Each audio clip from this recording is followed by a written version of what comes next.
wild, untamed, and breathtaking, just like the land it comes from. This is the Isle of Skye Tartan. Named after Scotland's most magical island, the Isle of Skye Tartan captures the soul of the Highlands in its weave. It's not tied to a single clan.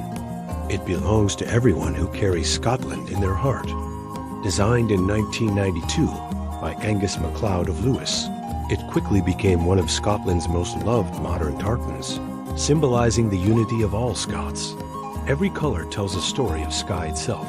Purple for the heather-covered hills, green for the lush glens, blue for the lochs and the sea, and gray for the misty Cuillin Mountains. Together, they weave the very heart of Scotland's Wild West.